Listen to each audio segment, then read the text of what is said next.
européenne et nous poursuivons notre série de reportages consacrés à l'action concrète de l'Europe. Si vous pensez que seule la Grèce ou les pays du Sud bénéficient de fonds européens pour leur développement, vous avez tout faux. La France aussi.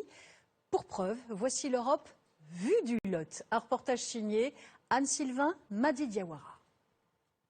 Attachez vos ceintures, nous allons vous parler de fonds européens pour le développement du Lot.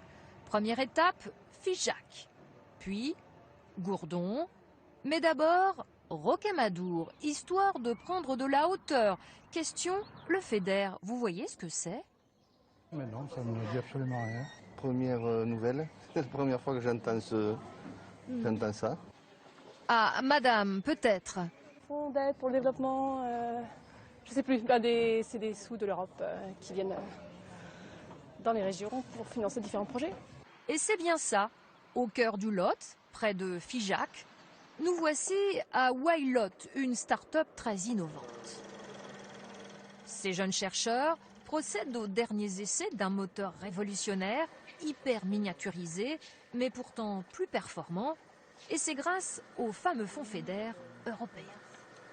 Sans cet argent-là, on n'aurait même pas pu acheter les carters en acier.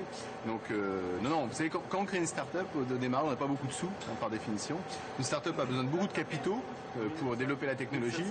Et donc, effectivement, sur l'Europe, on n'a pas pu développer le moteur. Ouais. Le fonds FEDER, ce jeune ingénieur moldave en a aussi bénéficié avant d'être récemment embauché.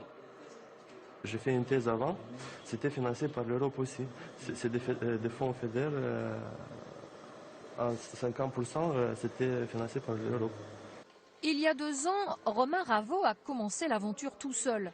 Depuis, ce petit génie de la physique collectionne les récompenses dans ce prestigieux prix Scopus. C'est le prix du meilleur jeune scientifique français innovant et record mondial de publication dans cette période 2008-2012.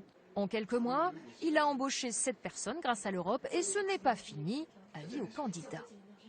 On a des difficultés à recruter des gens dans le domaine de l'électromagnétisme, des techniciens à l'atelier, etc. Et on est en très forte croissance. Demain, on va avoir une usine de 1500 mètres carrés. Et donc, on a absolument besoin, effectivement, de recruter des gens dans qualité, mécanique, électromagnétisme, etc. Des gens motivés, ils sont les bienvenus. Nous reprenons notre voyage dans le Lot, direction Gourdon et ce camping en particulier. Ne quittez pas, s'il vous plaît. La patronne est